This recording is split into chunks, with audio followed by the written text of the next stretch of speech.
welcome to another episode of the Wine and Chisme podcast.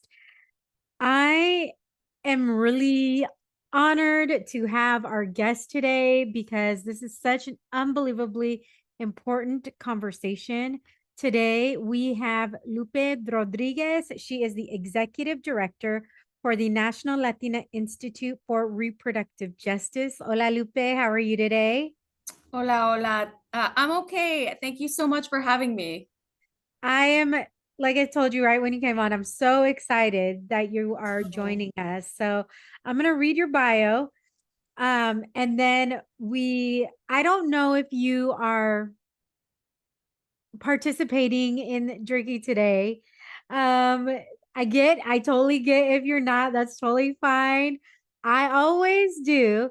So but if you're drinking coffee or water or whatever, if you're not drinking any wine, like I would love for you to share if you're a wine drinker or not. And if so, what type of wines normally do you like? Yeah, well, so today I'm on the road and so I don't have any wine to drink, but if I were at home, I have this little wine fridge and I love Pinots chilled to about I don't know 50 degrees. So I know folks like sometimes like room temp stuff. I actually like them chilled. But Yeah. Pinots and Counoise are also some of my favorites. So Ooh, nice. what about you? Well, yes, I have mine today. So I actually have, I had this bottle that I had been saving, and it's from Honrama Cellars. And Honrama Cellars, one of our Latino-owned wine brands. And here is the bottle, and it's a Dia de los Muertos 2021 Cabernet Sauvignon from Napa Valley. And we opened it for my birthday. I just celebrated my birthday on Sunday, or as of this recording, it was Sunday on the Happy 2nd. birthday. Thank you. 1 year closer to 50, girl. I just turned 48. Oof. You look fantastic. So Oh, you're thank doing it you. well. You know, I am just preserving myself with the wine that I There you drink. go. I was gonna say Self-preservation, that bottle is beautiful. I isn't also it? love some of the artwork and yeah, that's gorgeous. I'm Oh, excited to check it out. yes. And so it was something that they had gifted to me, and I had waited and waiting. I was like, you know what? I want to have it on my birthday. My birthday lands on the last day of Dia de los Muertos. And my husband took me out to dinner. So we took this bottle instead of paying like $200 for a bottle. We just paid the $40 corkage fee. So, Oh, well, I love it. Well, salud. salud, salud. Yes. And with my invisible Counoise or Yes. Pinot. You're participating in spirit, right? Yes, exactly, exactly.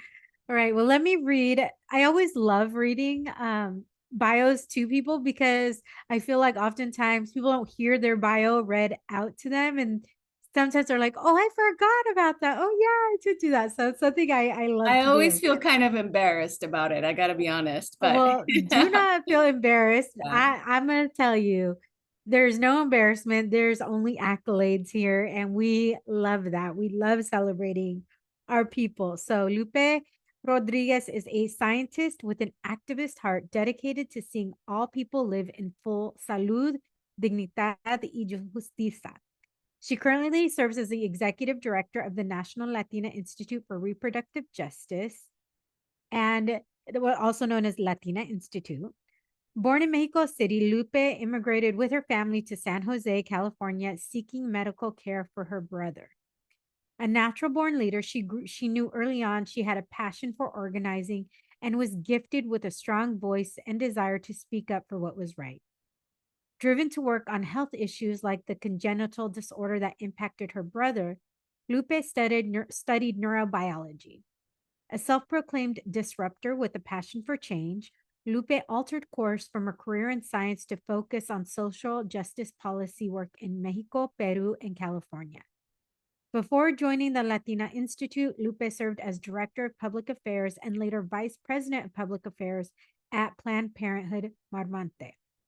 Lupe graduated from Harvard University with a BA in neurobiology. She serves on the Community Advisory Board for the Center for Clinical Research at Stanford Medical School and has served on several boards, including the Center of American Progress's Reproductive Justice Advisory Board, California Family Health Council Board of Directors, and as chair of the Commission on the Status of Women in Santa Clara County, and treasurer of the board for directors, board of directors, for California Latinas for reproductive justice. So that is quite a mouthful, but that is so awesome that you like when you come across, and I think we're coming across them more often, like Latinas who are really, getting elevated to these types of positions. It's so amazing to see and to know that not only have you been elevated to these positions, but you're still fighting for your community is chef's kiss.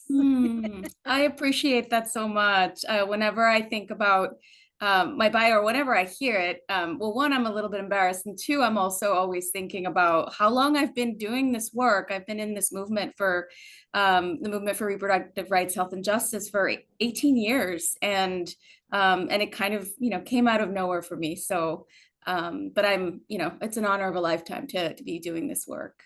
Well, it's an honor to have people who really love this work do this work and fight for our community. I want to kind of start, obviously, like it says in your bio, you were born in Mexico City. You were quite young when you moved, when your family immigrated to the US, right? Like, obviously, it was for purposes of the health of your brother. So, how did that? You may not remember it, but as you remember it, or as you've been told, how did that come to be in regards to moving from Mexico City to San Jose area of all areas? Yeah, I mean, so I do have somewhat of a recollection. I was very young. I was 3 years old when my family moved here or moved to San Jose, California, where actually a lot of my grandmother and some of my mom's side of the family had already moved. And so it's so interesting, right? How migration stories start where like one person moves and then other family come to the same place. And so we landed there because an uncle back in the 60s went there as a bracero and came to California, went to California as a bracero and ended up in San Jose to study at San Jose State. And then he brought his aunt, my grandmother, and so on. And so even though my family specifically migrated to the U.S. For my brother, who when we were in Mexico, we didn't know that he had spinal muscular atrophy, which is a congenital disease he had. So we came to the U.S. to try to figure out what was ailing him, basically. And I do, some of my earliest memories were of learning English, of trying to kind of like, fit into like school and preschool, of learning how to speak English at the same time I was learning how to read. So things like that. But yeah, I mean, I think a lot of my formation is in San Jose in California, and my life kind of was formed in the U.S. As a result of that move. Yeah, I mean, I know it's a great area. That's my husband's from that area as well. Mm. And you're in Brownsville, and I was telling you that my dad's from Brownsville. So it's like Yeah. a lot of little connections right now. Yeah, exactly. Exactly. The world is in the end really small, right? Yeah. Oh my gosh, totally. It's Yeah. really crazy. I remember one time, like this is totally random, but when I worked for AT&T when I was in Dallas, Uh-huh. there was a girl who had moved there who my parents lived in Orange County and I had moved from Orange County, even though I grew up in San Diego. And she lived like maybe 10, not even 10 miles away from where my parents, and she had moved to Texas. We ended up working at the same Oh company. my It, gosh. it was Mhm. so, yeah, it was just so random how things happen Mhm. like that. What, when you have to go through something like that, right? Mhm. Obviously your brother has these neuro not neurodivergent, but like these neurological things growing up. Mhm. How does that affect you? Because obviously as a child, was he, I'm assuming, was he older than you? He was older than me, Okay. yeah, by a couple of years. So I'm assuming, like, obviously you're the youngest, but I'm sure a lot of, like, and your parents want to pay attention to, but a lot of energy and time has to be spent in regards to what's going on with your brother.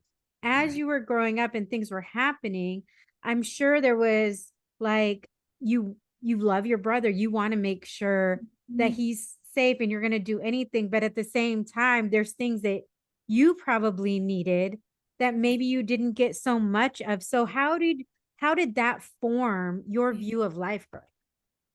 Yeah. Oh, that's such a great question. I think I'm actually the middle child, so I have one younger sister, so it was the three of us.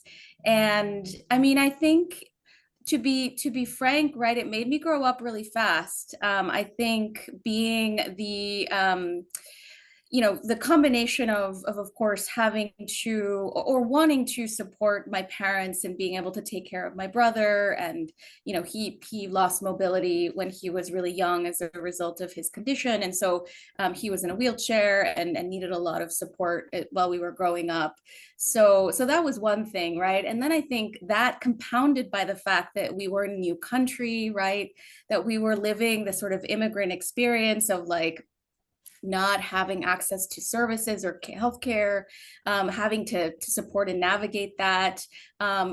Being with my parents who were also like learning English, and as a kid, I was able to learn much faster, and so really from an early age, kind of took on the roles of like translator and interpreter and like researcher and other sorts of like things to help navigate like systems and help the family kind of figure things out. And so I think it was that. And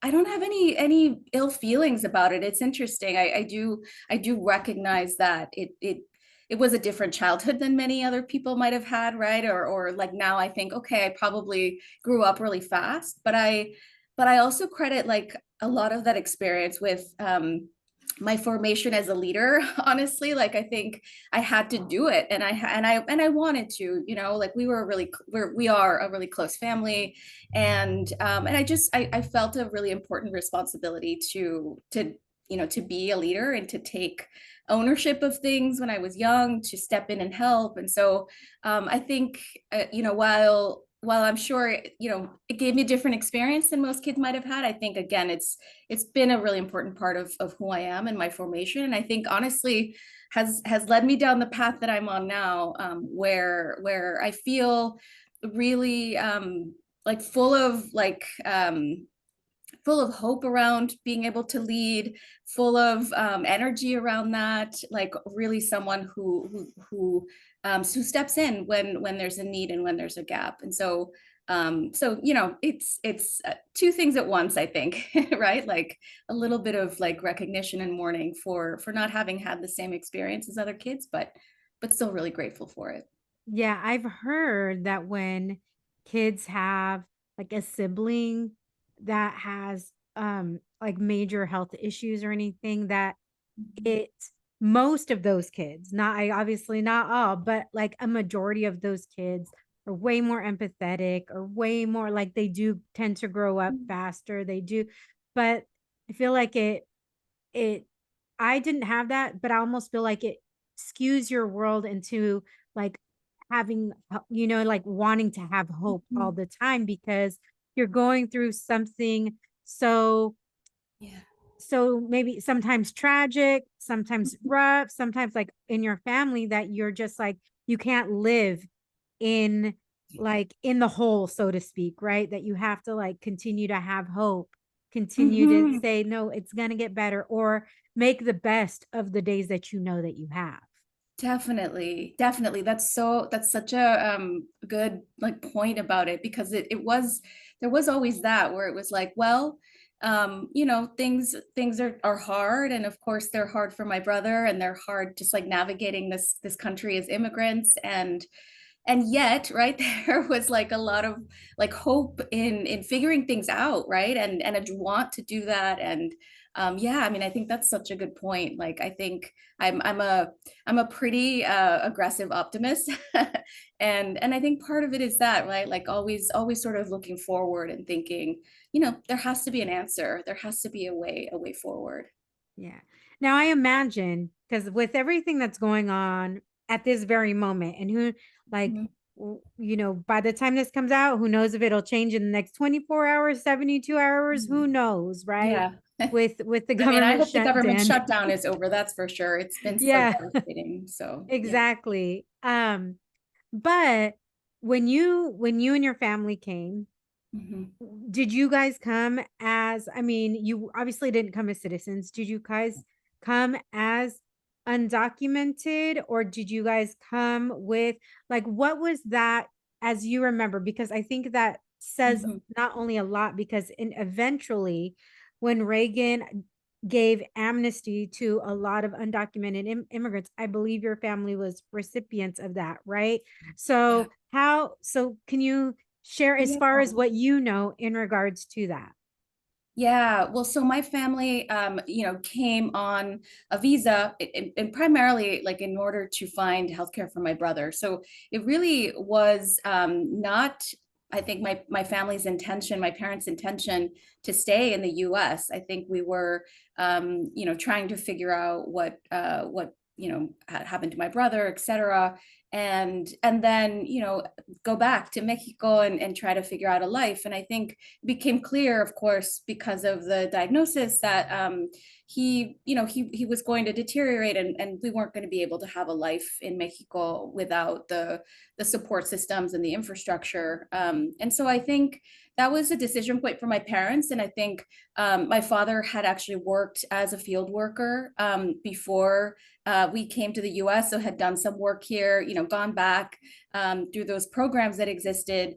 And because of that, just it was very fortuitous, right, that my family was able to apply for amnesty in that and in the 80s, and we were able to go down a path of having documentation to be able to stay in the US. And so I think about that experience a lot because we were just lucky. I think the systems that we have in this country are and have been so unfair in many ways. I think I think in recognition of that moment and the work that a lot of like immigrants had done to support the country, obviously to move it forward. I think that was a really important and necessary moment in our history, and supported tons of immigrant families like my own. And and it's sad that we haven't been able to have that since. And so I think about that a lot in this current moment. But yeah, my family was able to move from being, temporary visitors to being able to qualify for a pathway to documentation and then eventually citizenship. I didn't actually become a U.S. citizen until I was in college, so it was a bit of a long path and journey for us. But again, we had that opportunity, and we were really lucky. Yeah, which is crazy because this happened in 86, right? Like that's Mhm. when, right? I mean, that's when Reagan gave amnesty and you didn't even become a citizen until you were in college. So Yeah, that just so goes the to show early 2000s. it's Yep. crazy. It's Yep. just crazy. And the fact, like, just generally, Hmm. there's a lot of people on the right who love Reagan, but then they forget. And look, I was I wasn't, I was young, right? So I didn't understand what was going. I was in elementary school. I Right. didn't understand really what was going on. I just knew he was the president and that's kind of it. Mhm. But then as you get to learn and know and all of these different things like trickle down economics, Reaganomics, like Exactly. how terrible that was, and Mhm. that we're still literally we Mhm. haven't recovered from that, and that Right. was 40 years Right. ago. But it was Mhm. just the fact that he did do something like this Mhm. for and the fact that it seems to just nobody just talks about it. Nobody, it seems Right. like it was just like poof, there it went. Like Yeah, it was like a moment in time, right? Of the kind of like recognition that immigrants are an important and integral part of this country, and that there should be a pathway, right, to support them like being here and helping build this country. And yeah, and that it hasn't happened again, right? That there hasn't been a move to do the same thing, I think is really really jarring. But I think you're right. It's also like it's funny because it's like in contrast with also the fact that Reagan was the beginning of a lot of like really conservative social policy as well. Like in addition to the economic policies, right? That was also the start of a lot of the anti-abortion, anti-reproductive rights movement, where where before, right, like there was under even other Republican presidents, there was the creation of the Title X family planning program. There was support for like preventative reproductive health care. And then there was a turn there too around that. So it's interesting to live with all the complexities of that, right? But also, sad to see that on that topic of immigration, and again, the recognition of the value and the contribution and the connection of immigrants in this country, there hasn't been that moment again. Obviously going through and seeing everything that your brother went through, what exactly was his condition? Do you mind if I ask? No, it was spinal muscular atrophy. Okay, you So said that it's before. yeah. Sorry. No, I've, that's okay. how is that different? Because how is that different from like spinal bifida?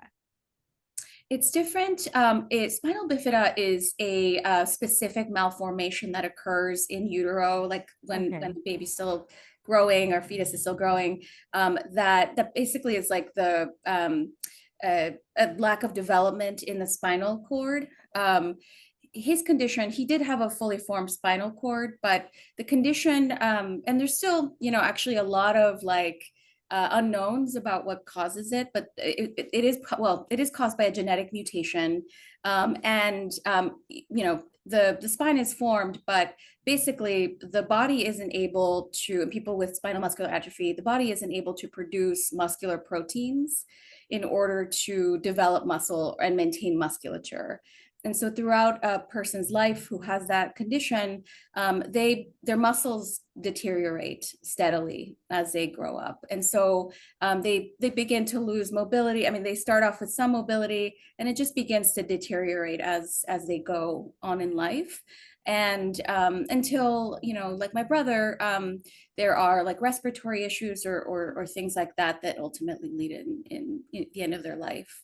And so so it's different in that it's a genetic malformation that basically creates a lack of normal production of protein in the body to make muscles. Is that what is the normal lifespan with somebody with that type of degenerative disease? Yeah, I think it's definitely changed in the last decade, actually. My brother passed away actually in 2014. And since then there are now some therapies that have been developed. And so some people with that condition are living into their 40s now. The prognosis in the past was around like late 20s, early 30s. My brother was in his mid 30s. So he had a longer than normal, I think, lifespan for someone with the disease. But now I think because of the therapies that exist, that there's longer lifespan and hopefully one day a cure. I think that's been something that that it seems like we're getting close to with some of the research. It sounds very similar. I used to work for a nonprofit for Duchenne muscular dystrophy, and it sounds It very is quite, similar. yes, it is quite similar. Yeah, exactly. I think it's a sort of class of conditions that are part of muscular degeneration. I think with spinal muscular atrophy, one additional thing is that there's a malformation, even though it's not like spina bifida where the spinal cord doesn't fully develop. There is a fully formed spinal cord, but it is, very there's a lot of scoliosis, a lot of like problems in the structure of the body of people who have it. But yes, very, very similar to muscular dystrophy. Oh, wow. I mean, and just seeing people who've had that, not like like Duchenne, it's very, yeah, it almost, it's just really intense to see. So I imagine that experience was what led you to go uh Yeah. in the direction that you did.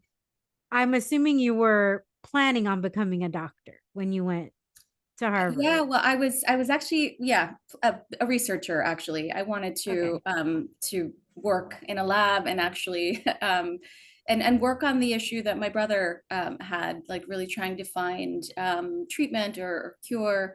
I worked in labs, and I was doing work toward getting a degree and being an academic, and decided to make a change. But yeah, my training is in science and in research. Wine break. Time to refill that glass and come back for more Wine and Chisme. Hola, Wine and Chisme familia. We've got some exciting news to share. The Wine and Chisme now has a voicemail line. That's right, you can literally call us, leave your thoughts, questions, or even suggest topics you want us to dive into on future episodes. Whether you want to share how an episode resonated with you, or ask about previous wines we've featured, or even tell us about your own chisme, we want to hear your voice. Porque este podcast has always been about connection, and now we can make that connection even more real. So grab your phone and call us at 858-304-0266. Leave us a message, tell us your name, where you're calling from, and whatever's on your heart. Who knows? Your voice might be featured on an upcoming episode. Because at the end of the day, Wine and Chisme is about all of us coming together, sharing our stories, and celebrating our community. Now, be a part of the podcast in a whole new way.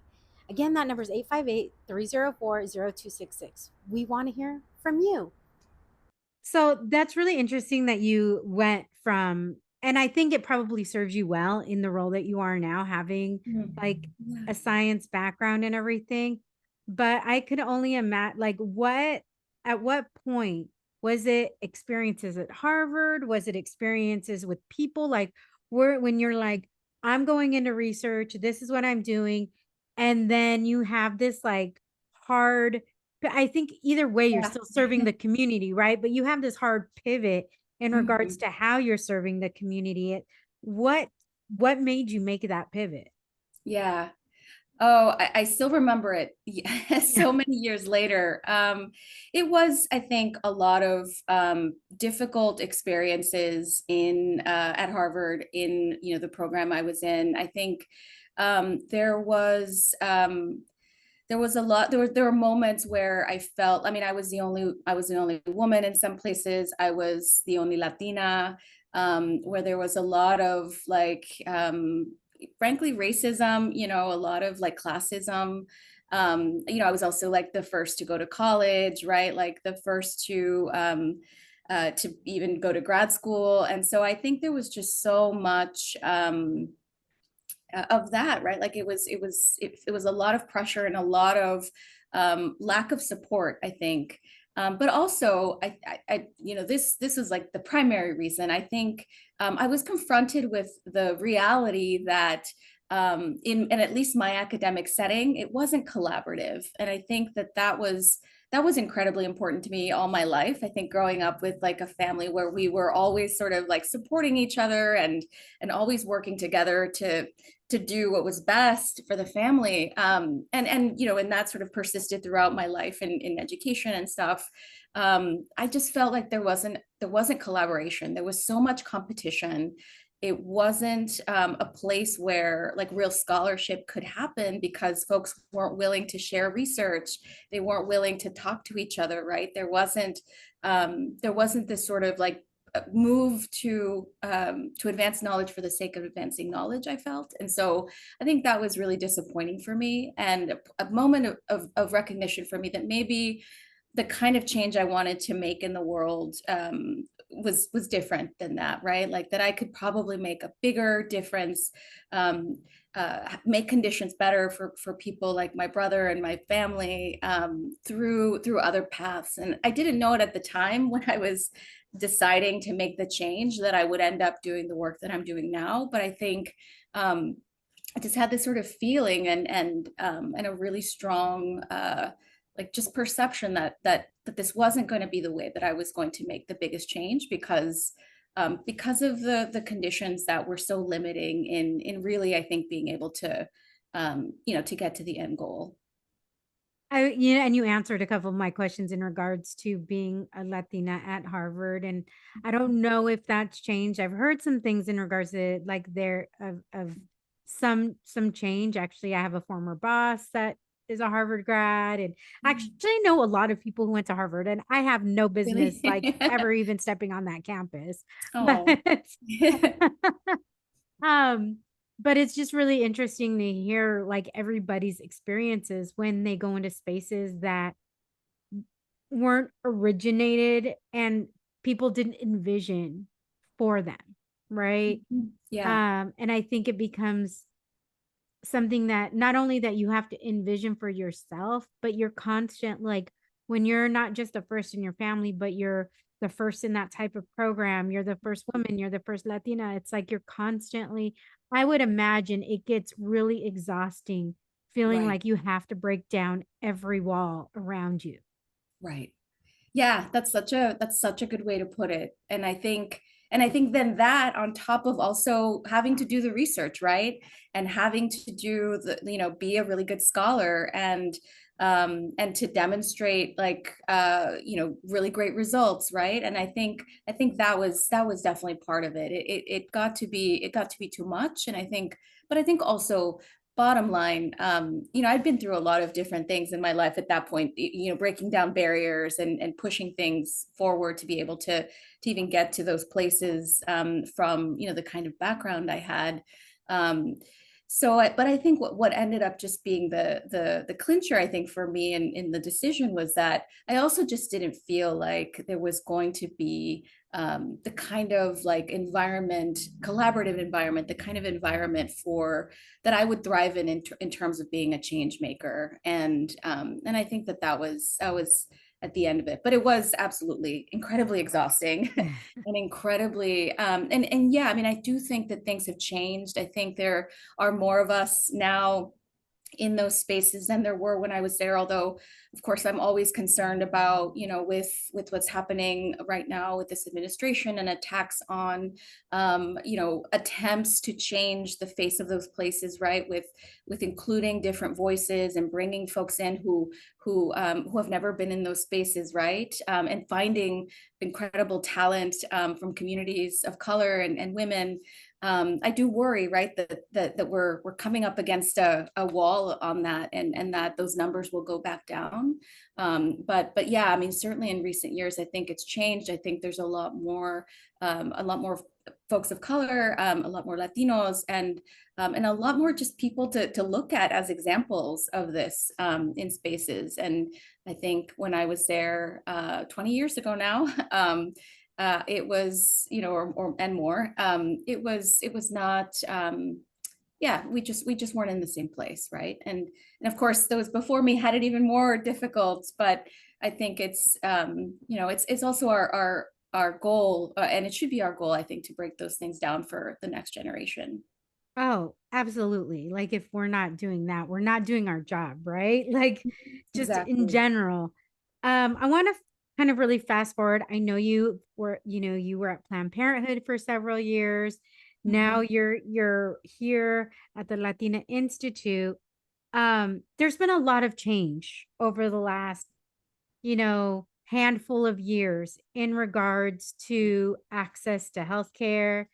Obviously, we're in the middle of a shutdown right now, and it's a fight in regards to Mhm. healthcare, the rising cost of healthcare, which we've seen year after year. I mean, this is not just over one administration, this is over years and years and years of multiple administrations that healthcare continues to rise. I saw something on, I believe I was reading a lot about you because I wanted to make sure I Oh. had the information.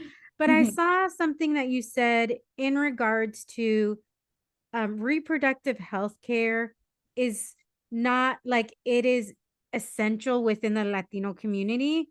And it wasn't, and it's not just abortion because look, and I've gone through this last year. last November, I had a full hysterectomy.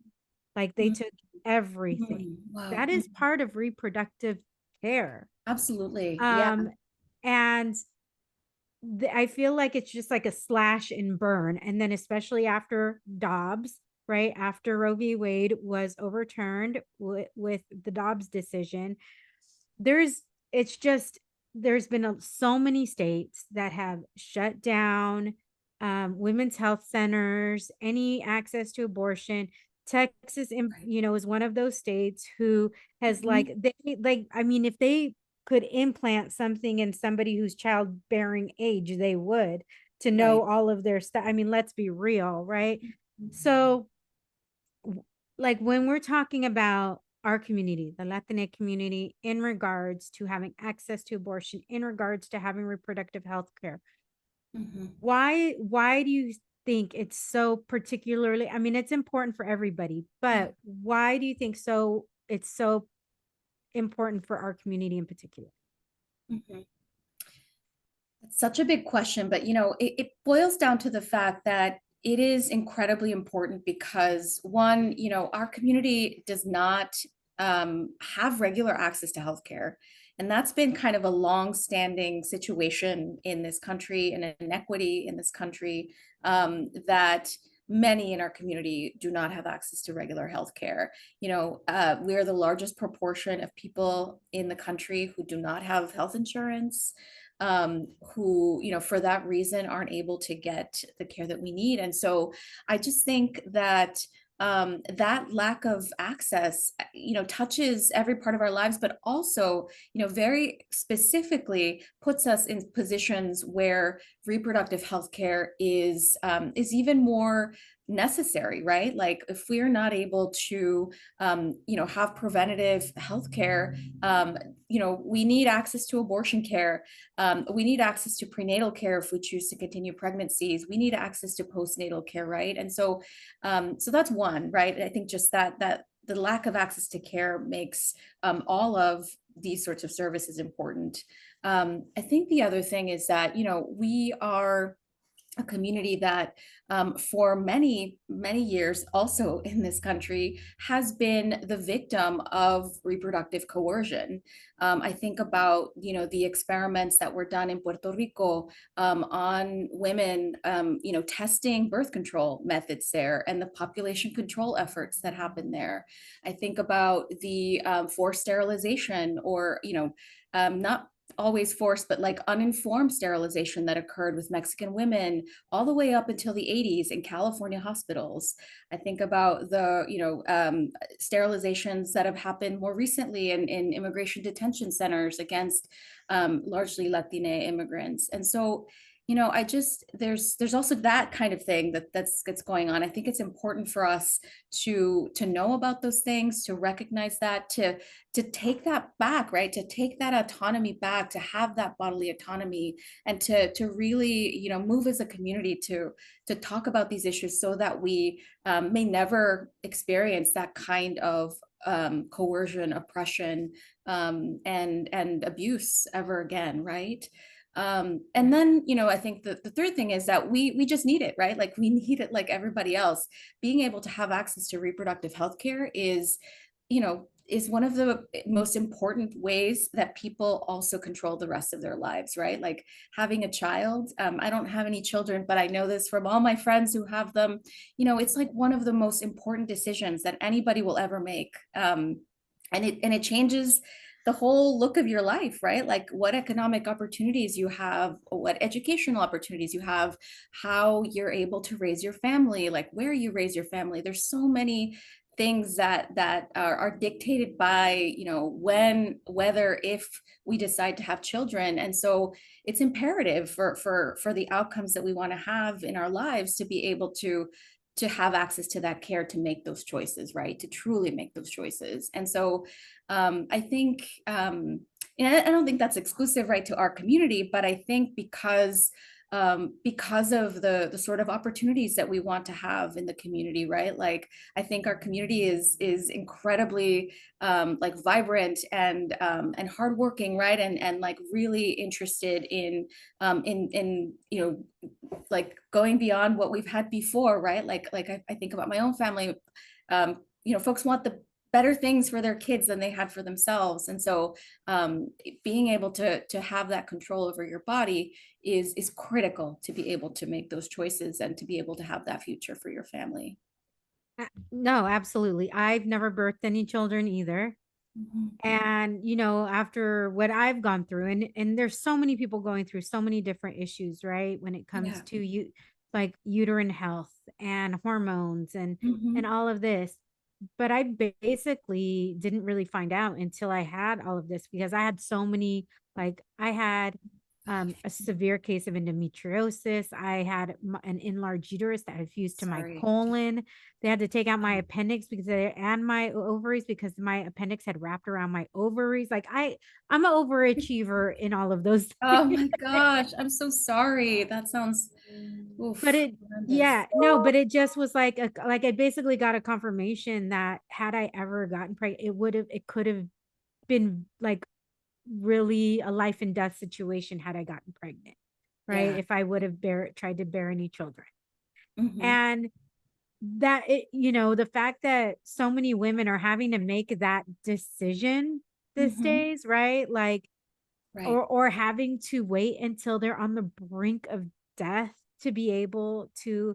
And Hmm. I think the right has used a lot of, obviously, a lot of red herrings, a lot of siren, a lot of things like in regards to like third trimester quote unquote abortions. Right. And there's a significant part of the Latine community that is very religious and very Catholic, and they use these words and these phrases to virtue signal our community, um, and say, oh, this or oh, that, or and making people think that people are just walking into a clinic, 8 months, ready to pop, almost to terms, just saying, hey, I don't want this baby anymore. So how do we, Hmm. like, how as a community, as an organization, how do we fight back in regards to true misinformation that is continually being spread? Because even in Spanish language community, like if you're watching Hmm. Univision,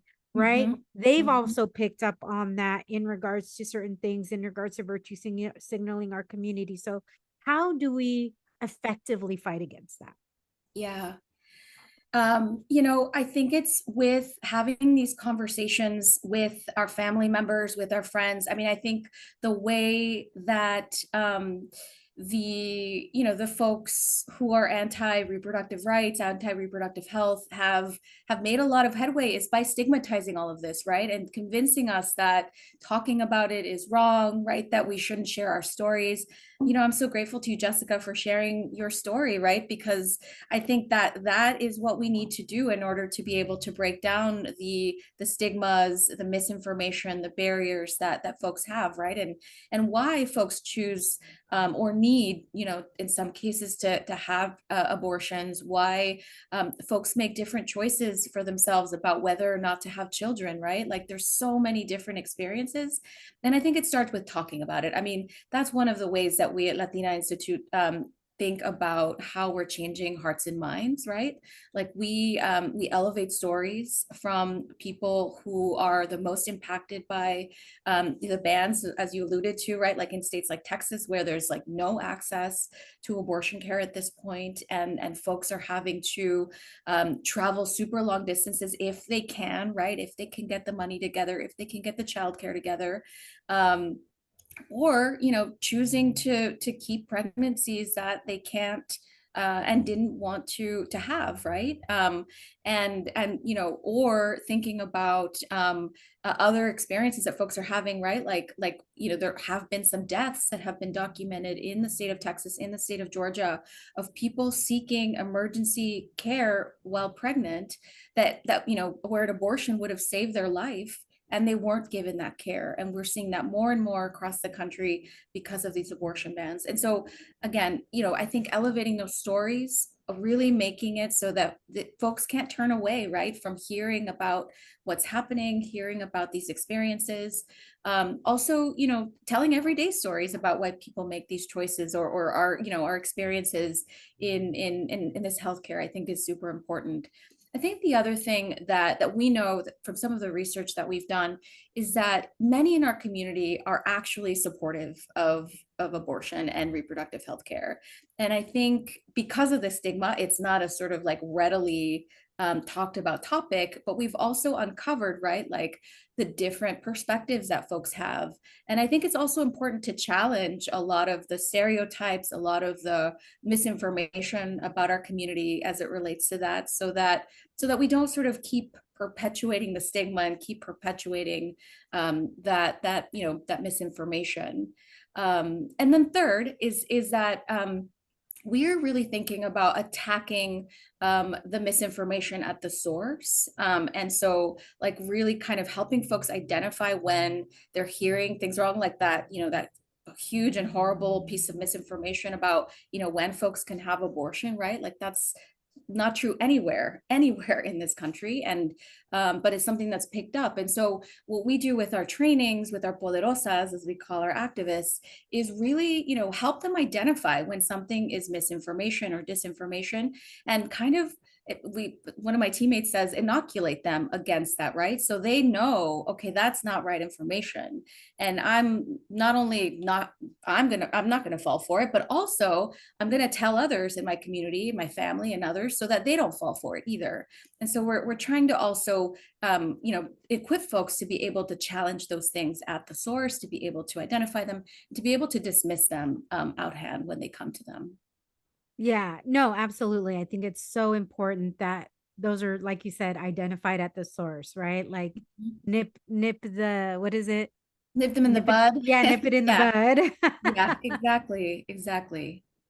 I think especially right now, I think that right now people are more focused on what's happening within our community in regards to like the ICE raids Mhm. and people, whether they're people being picked up, whether they're criminals or not, whether they're undocumented or not, whether they're US citizens or not. It's I think um but these are things that we continually need to talk about when it comes to this administration. Mhm. Do you see it getting worse before it gets better? I mean, obviously, we had several Supreme Court justices who lied. I mean, I'll say it. You don't have to say it. I'll say it, right? Who straight out lied in regards to Roe v. Wade being, it's standing law and everything. And then the first chance they, you Mhm. know, Yeah, I mean, don't I'll do say what it they too. The said. first chance they got to strike it down, right? They all said that they recognized it as, yeah, exactly, as a standing like precedent, and then they turned around and struck it down. So yeah, I mean, they lied. Yeah, they straight out lied. 100%, So do you 100%. see it Yeah. getting worse before it gets better? Like Yeah. obviously you have different and then also because you have offices in New York, Virginia, DC, and Texas, correct? That's right. Okay. Oh, I see. I remembered. I was like, oh, I think I Oh, wonder. in Florida, of course. I And almost forgot. oh, Yeah, okay. in So you Florida. guys are really focused in regards. Obviously, New York and DC are a bit different, but being in Mhm. Virginia, which I think is blue, right? Isn't it Mhm. Yeah, it, purple? it Maybe it I'll changes. say. Yeah, exactly. Yeah, but obviously Florida and Texas are very red. Mhm. So there needs to be people there fighting. So how do you activate people in those states? And if there's people outside of those states across the nation who want to activate and be a poderosa in this sense, like how does that work? Yeah. Well, we are a training program. Like one of our core areas of work is our Poderosa Mountain and the training program that comes with that. And so what we do is we recruit people and take all comers, right, to join us in those trainings, to learn about what reproductive justice is, to learn about the history, and to learn about how they can get involved. And I think the important part of the way that we approach this through the reproductive justice framework, which is an expansive framework that doesn't just talk about abortion, right? Like that framework is about recognizing all of the different conditions that people experience that actually keep them from being able to make the best choices for themselves and their families, and for their bodies, right? And so we think about things like immigration, right? Like if a person is not able to raise their family in safety and security because they're afraid of being taken away from their families, that's a reproductive justice issue. And so, we connect with people where they're at, in terms of all of these issues. We talk a lot about economic justice and economic access, right? That like if you're struggling to make ends meet, if you're struggling to like pay the rent, keep food on the table for your kids, that's a reproductive justice issue. And we want you to join us, right? Like those are the kinds of things that we're talking about as part of this whole picture of what it means to have these rights.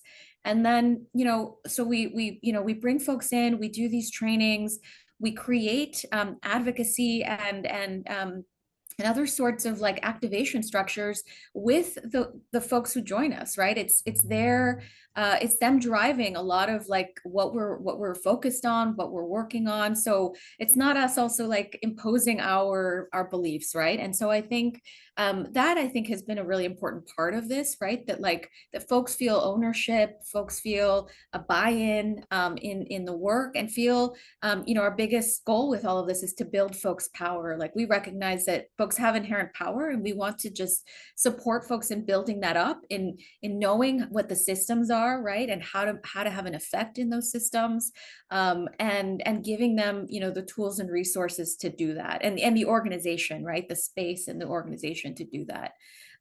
So that's our sort of like theory of change, right? About building power for folks to be able to drive change. And we're finding that despite, I think, the really heavy and difficult moment that we're in terms of immigration, the horrific and brutal attacks against immigrant communities, that folks are super emboldened. I mean, I'm in Texas, where I think there's been an incredibly harsh crackdown, where there's internal immigration checkpoints inside the state boundaries, even not just at the border. Folks face this every day, and yet we have a growing base of poderosas here, of different documentation status, who are like ready to fight and ready to train, and who want to get involved. We're seeing, I just talked to my team today about a new group of younger people who maybe have grown up in the movement with their parents who were poderosas, and now they want to do it as well. Folks, waiting lists of folks who want to sign up for these trainings. So I think the good thing about this moment is that, I mean, obviously it's really hard and difficult, but we're definitely seeing a good part of this, that the folks want to get involved. Folks are moved to action right now, and that's a really important way that we're also bringing folks in to activate them in this moment. Knowing, I think that's so important to get, because I think sometimes people don't know what they can do, right? Like there's been all of these protests and everything, and yes, we can go out and Tuesday was amazing because there was a lot of it was I People mean, power. Yeah. people power. Like it was like those protests did translate into votes on November 4th. So now with this, I mean, obviously there was small races across the country. We have Democratic governors and women in New Jersey, in was it Virginia? Virginia. Yeah, it was Virginia, the Virginia. governor there. There was, I mean, even Texas lost a couple of within like state house reps, which apparently there's a runoff, and the Governor Abbott has to set the runoff date, and it's between two Democrats, and he hasn't set the runoff date. So it's like this big thing. Yeah. Pennsylvania within their state Supreme Court. There was a lot, obviously Prop 50 here in Right. California. Mhm, I mean, there mhm. was a lot of, like, it was a referendum, I think, against this administration. I really don't like saying his name, so I'll call him the Cheeto charge or this administration, because I just I I love that. don't like saying his name. I'm Yeah. just like, oh. But how do you think? I mean, this is a small but significant win right now, a year ahead of the midterms. What do you foresee the movement and how that progresses within between now and the midterms, and then between now and the next presidential campaign? Yeah. Well, I think it's critical right now to keep the momentum going. I mean, to your earlier question, which I failed to answer a little bit about, like, do I think it's going to get worse before it gets better? I mean, I do think this administration is like super hell bent on breaking all the rules and causing a lot more havoc. And you know, there's a couple of really important Supreme Court cases coming up around the Voting Rights Act, around access to medication abortion. So some things may become worse, right, in the moment. But I also think that, as you said, the election results on Tuesday demonstrate that folks are paying attention, that it's translating into action at the polls. And I think it's about momentum at this point, right? It's about making sure that folks continue to be engaged throughout the next year, that there continues to be activation, training, support for people to plug in. I think there again, there's just so many people who want to be involved, I think, right now, and maybe aren't finding the space. And so however we can keep folks informed, I think it's also going to be critical to keep talking about the bad things that I think unfortunately are going to continue to happen in this next year. I do, you know, it's entirely connected to the actions of this administration, right? And I think and this current set of folks who are leading the Congress. And so I think it's just critical to keep the pressure up, right? But I think, again, making sure that folks have a place to land. There's nothing worse than losing, you know, momentum, or losing an activist who's like really Becoming interested. complacent, Right, right? We can't exactly. become And not, you know, and not sort of bringing them into the fold and having a place for them to organize. So we're really ready for that at Latina Institute. I'll speak for us alone, that like we're thinking a lot about how to build our capacity to have more trainings, to be able to do more like that, because we know that the momentum is there, and we want to take advantage of it. Oh, I think it's so vital because, like I said, when, we go to protest and we do all of these things, but then I feel like people don't know what other action to take, Mhm. right? Because there's so many people with the toxic environment of our politics. There's a lot of people who don't necessarily want to run for office.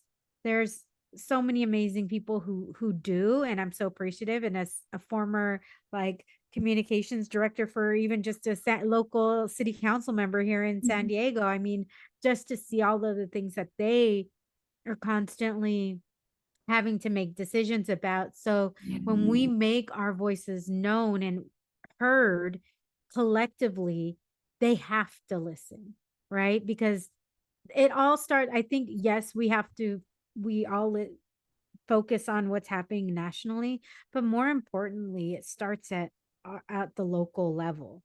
And Definitely. that's really where we have to really concentrate on in and then and it goes higher, because what's at the local level is what affects you on the daily.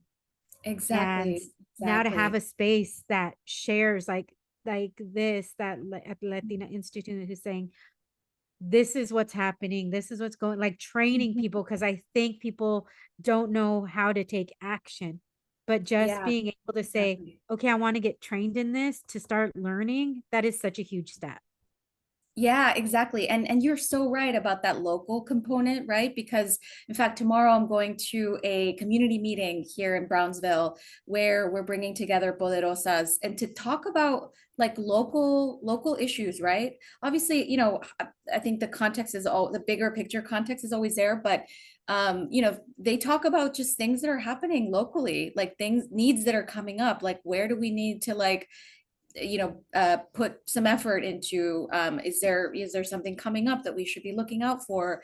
One of the stories that I think about so much with our poderosas is that is talking to some of the folks who came to our meetings to organize because they were super worried that they didn't have streetlights in their neighborhoods, in the sort of colonias here in South Texas and in the Rio Grande Valley, and that they've got together and advocated so that there would be, the city government or the local government would put street lamps in their neighborhood. And so that's, I think, a really critical part of all of this too, that it's not always about that national picture. It's a lot about what folks are feeling and experiencing in their own lives, and helping them organize and recognize their power and agency in being able to change those things.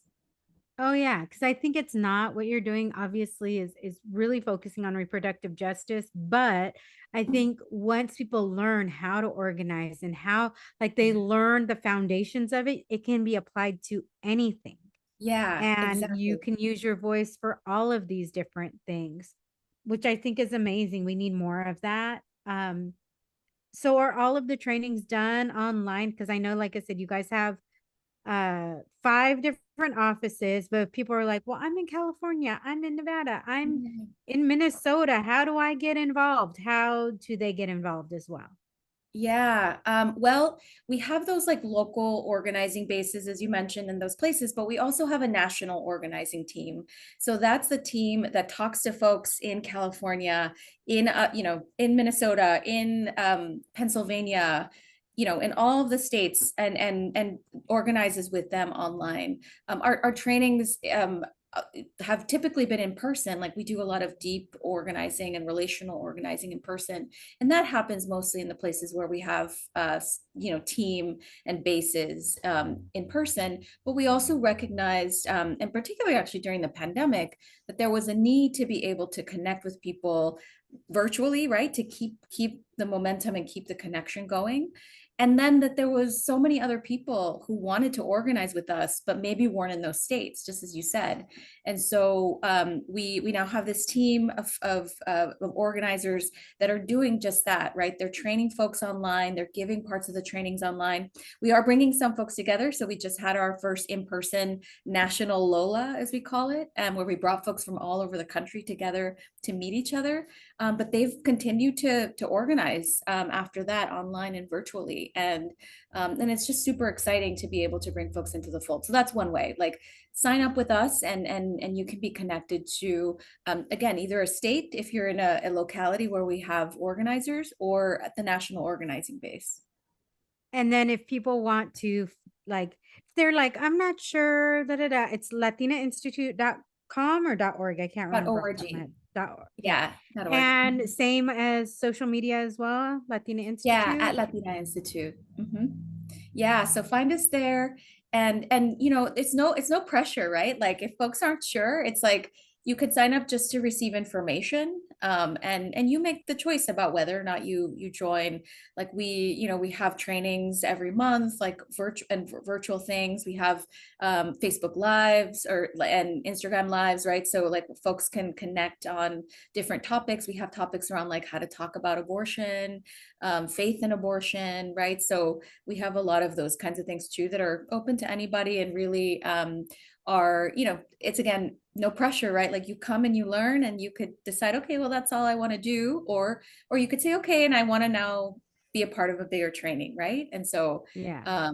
it's there's all options, no pressure, but definitely invite folks to check us out, and see, especially if you're feeling really moved right now by taking action. I think we have a lot of pathways for folks to do that. Yeah. And I just want to clarify something really quick, because I forgot to clarify earlier. When I was making the example of a woman who's 8 months pregnant, and just, it's if her baby has died in at that point, it's still considered an abortion, right? Is that correct? I like, it's Yeah. still considered like a late term abortion, even if the fetus or the baby has passed on. And that's like inflammatory language that is used by Mhm. people to make it seem like women are just walking in saying, I don't want this baby. It's usually for, Mhm. it's usually a life or death situation at that point. Or Right. the baby has completely died. And now a lot of states are making it where the baby has died, and Mhm. they're literally waiting for the mother to practically die or bleed out Mhm. or whatever before they perform what they quote unquote consider an abortion. Right. Exactly. Exactly. I mean, it's life-saving pregnancy care is what it Yeah. is, right? I mean, it is removing a fetus, but it's yeah, exactly. That's exactly right. And and I think that disinformation has been um it has gone unchallenged, frankly, and I think it shouldn't go unchallenged, right? Like it's not accurate to say that those things happen, and but the reality is that women are or pregnant people are coming close to death if they're not given the care that they need in those emergency situations, and that shouldn't happen. Yeah. Lupe, I could talk more and more. I Yeah, know me. you're in. I could continue it. I want to be So respectful of lovely. your time. I know you're out of town as well. You're traveling, but if there's anything else that you want to add that maybe I didn't have an opportunity to ask or I didn't touch on, please, I want to make sure you have that opportunity now. Oh, Jessica, I mean, this conversation was so incredible. So I'm not sure what else to add, just that, I'm so grateful to be in this movement, in this work, particularly in this point in time, even though it has been an incredibly rough last few years, as you noted. And I think I'm also just so moved by the way that the movement has grown in the last few years, how particularly with Latiné folks in this country, we're making a lot of change, and I'm excited for the future. It might seem weird for me to say that, and just given how grave and hard and difficult this moment is as well. But as I said at the beginning, right, with the way I grew up and my family, I'm an aggressive optimist, and I always just think that there's a way forward, and I'm thinking about this moment in that way. I think we're gonna come out of this better and stronger. And anyway, I'm grateful to you for talking to me today, for inviting me, and for giving me this chance to share about myself and what we're doing at Latina Institute. I think it's unbelievably important. So I was like, absolutely, yes, she needs to come on immediately. And I think that these are conversations that we just need to continue to have and to clarify because, like you were saying, there's so much misinformation out there, and people like to spin things to their own narrative, and their narrative isn't necessarily the truth, and we need to continue to nip that in the bud Yes, and exactly. stop it immediately so people are given really correct information, because otherwise it puts a lot of women and children and in danger, because I think when people think of women's reproductive health, they only think of having a baby or not having a baby, and not all of the other things that go along with that. And like you said, abortion is part of that, because whether beyond, and let's just be clear, because obviously a woman has a right to choose, but even beyond that, Right. there can be so many complications based Hmm. on what a woman is going through. We cannot, like, even if you just looked at it in that way, right? I think women has, it's her body, her choice.